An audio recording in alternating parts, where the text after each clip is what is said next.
Bonjour, ici Yohann de Grandmaison, vice-président en relations de travail, communication et mobilisation pour votre syndicat, le FIC SPSCN. Aujourd'hui, je prends le temps de vous faire une vidéo parce que vous êtes de plus en plus nombreuses à nous contacter pour dénoncer une situation qui est très alarmante et qui est en train de se répandre partout au Québec, mais notamment au CIUS de la capitale nationale, et je parle du phénomène du non-remplacement. De plus en plus, on voit que les corps non comblés sont attribués à la liste de rappel ou en fait sur Aura+, sont attribués seulement à taux simple. Donc, il ne semble y avoir eu une consigne qui descend directement d'en haut pour dire qu'il n'y aura plus de remplacement à taux et demi. La seule façon d'avoir un remplacement, c'est du taux simple. Et bien évidemment, comme la grande majorité d'entre vous avez des postes à temps complet, bien, vous ne vous qualifiez tout simplement pas pour pouvoir faire du remplacement à taux simple parce que vous allez être automatiquement à taux et demi. Donc, le corps ne vous sera pas offert ni disponible. Ce phénomène-là engendre beaucoup de souffrance dans les milieux parce qu'au lieu de remplacer le personnel manquant, que ce soit au niveau des préposés de la catégorie 2 ou tout simplement les professionnels en soins de la catégorie 1, bien, ça engendre des manques sur le département et là, on applique une logique que je dirais comptable de réorganisation ou ce qu'on appelait anciennement des plans de contingence. La réorganisation, on le voit dans beaucoup de milieux, c'est devenu le pain quotidien, c'est pratiquement à tous les jours où ce qu'on va vraiment faire une réorganisation et ce n'est pas dans tous les milieux que ça se fait de la bonne façon. Normalement, une réorganisation, lorsqu'on fait ça, c'est qu'on se répartit la tâche dans toute l'équipe de soins, mais il y a certains milieux où ce qu'on voit de la substitution dite de l'emploi qui amène de la déprofessionnalisation. Donc, on va prendre une infirmière auxiliaire, on va lui dire aujourd'hui, ta tâche, c'est d'être préposé aux bénéficiaires. On va prendre l'infirmière, on va dire toi, aujourd'hui, ta tâche, c'est de prendre les tâches d'infirmière auxiliaire. Et bien évidemment, il n'y a plus personne au bout de la chaîne. Donc, tous les soins infirmiers, ce qui est les plans de traitement, tous les soins complexes, bien, ils ne sont pas faits. Donc, ça cause des préjudices à notre clientèle et ça amène une souffrance psychologique et physique, une détresse qui nous engendre des risques psychosociaux. Donc, on est vraiment dans un milieu où on est à risque de tomber en épuisement professionnel, d'utiliser des mécanismes de protection individuelle pour se protéger en tant qu'être humain parce que la souffrance, elle devient trop grande. Je vous parle de ça aujourd'hui parce que j'ai besoin d'avoir votre collaboration pour dénoncer ces situations-là. Et la meilleure façon pour que vous pouvez le faire pour nous, c'est de remplir les formulaires de soins sécuritaires. Formulaire de soins sécuritaires, le lien va être dans le bas de la vidéo. Il va y aussi y avoir une vidéo explicative dans les liens pour vous montrer que ce n'est pas long à remplir, ça prend quelques minutes. Mais pour nous, ces données-là sont cruciales. Il y a seulement le syndicat qui reçoit les formulaires de soins sécuritaires. L'employeur n'a pas accès à ça. Donc, soyez rassurés quand vous remplissez ça. C'est confidentiel et ça va rester chez nous.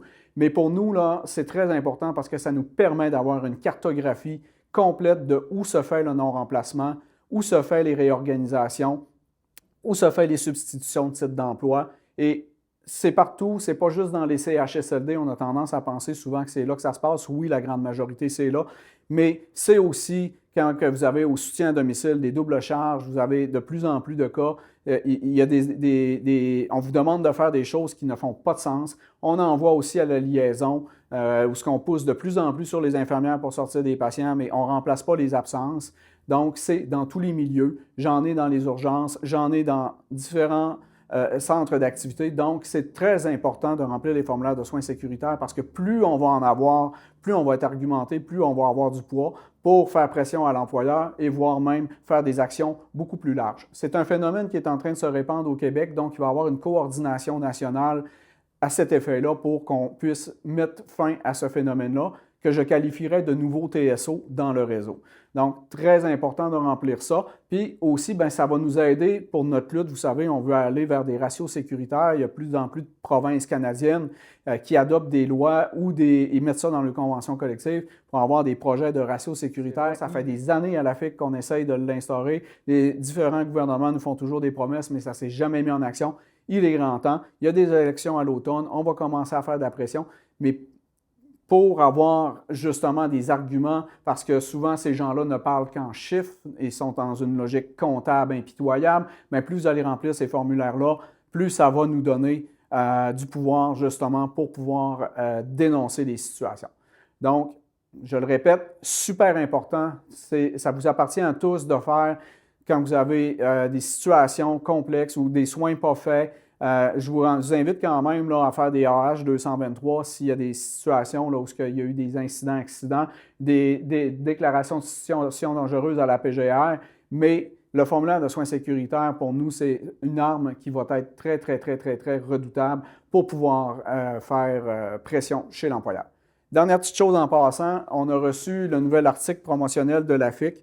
Donc, c'est un apron. Ce n'est pas un apron en néoprène qui pue, c'est un apron en tissu. Je crois que c'est de confection québécoise. On a changé un peu le design à la FIC. Donc, pour le mois des professionnels en soins, qui est tout le long du mois de mai, on va commencer à faire des tournées pour vous distribuer les 10 napperons. On va essayer là, de faire ça rapidement pour que vous puissiez les avoir. Vous avez une petite pochette aussi là, avec un zipper pour mettre vos ustensiles dans le côté.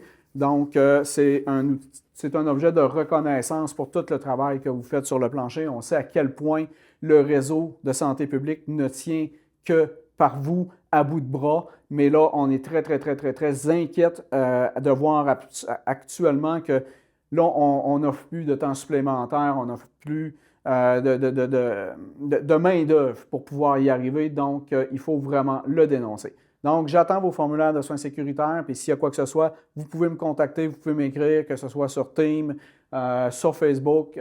Contactez-nous, on va prendre contact. On va aller voir vos équipes aussi si vous avez des souffrances et que vous voulez faire des actions collectives de mobilisation ensemble. Vous le savez, on réussit à déplacer des montagnes. On avait eu la garde de nuit pour des soutiens à domicile avec ce genre d'action-là. Donc, contactez-nous. On va prendre le temps d'aller vous voir. Donc, sur ça, je vous souhaite une belle fin de journée.